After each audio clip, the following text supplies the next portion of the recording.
Allez, bonjour à tous. Aujourd'hui, on part en mission. Une mission top secrète. Notre objectif, si on l'accepte, traquer un ennemi qui se cache dans nos textes. Un adversaire redoutable qui rend les phrases lourdes et ennuyeuses. J'ai nommé la répétition. Alors, prêt pour l'enquête? C'est parti. Bon, regardez-moi ça. Voilà notre scène de crime.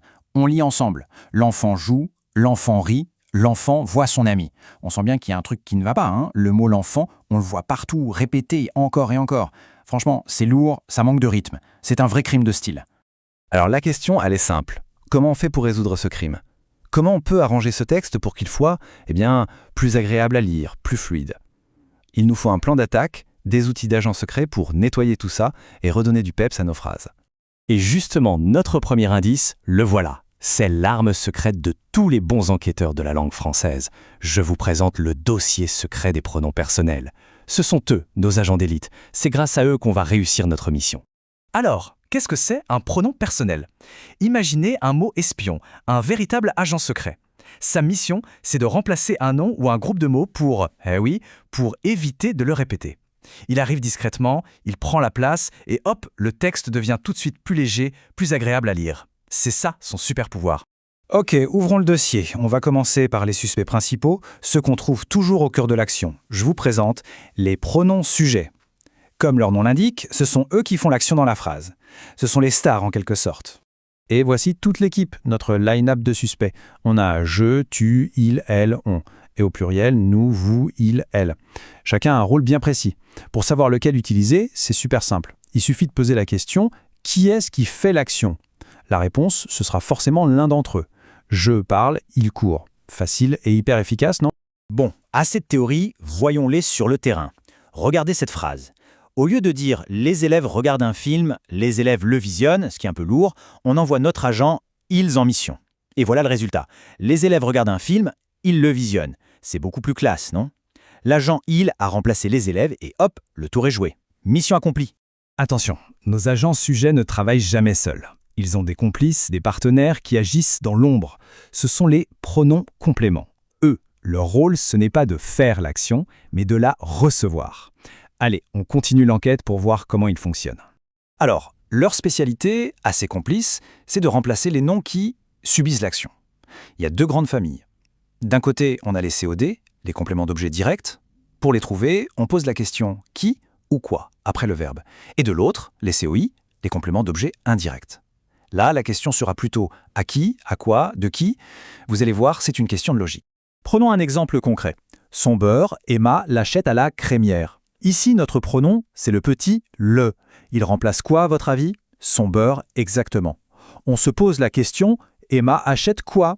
Réponse « le », qui veut dire « son beurre ». C'est donc un COD. C'est direct, c'est efficace, pas de répétition. Parfait. Maintenant, regardez cette autre phrase. Cette maison lui appartient. Ici, on a le pronom « lui ». On pose la question « la maison appartient à qui ?» La réponse, c'est « lui ».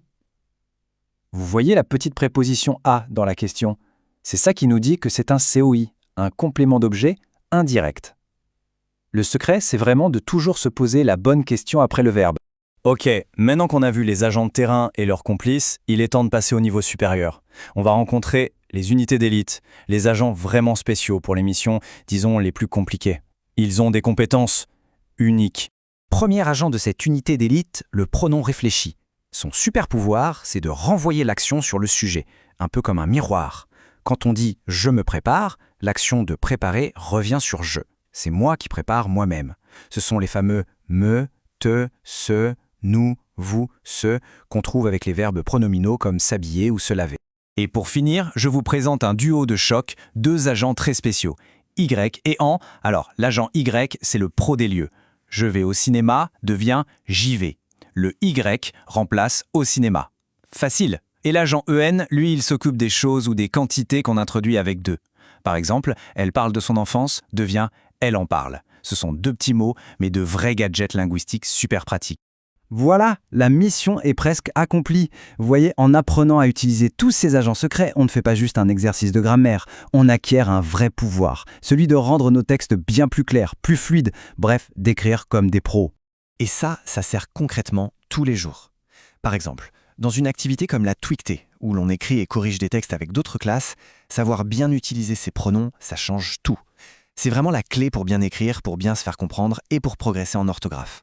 Allez, un petit débriefing rapide de la mission. Ce qu'il faut retenir, c'est simple. Point 1. Les pronoms, ce sont nos meilleurs alliés pour éviter les répétitions. Point 2. Les pronoms sujets, comme je, tu, il, font l'action. Point 3. Les pronoms compléments, comme le, la, lui, reçoivent l'action.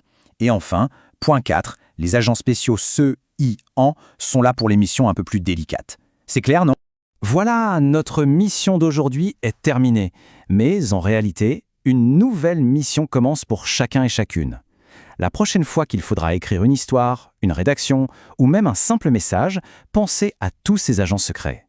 Demandez-vous, lequel de ces pronoms peut m'aider à rendre mon texte encore meilleur ? L'aventure de l'écriture ne fait que commencer.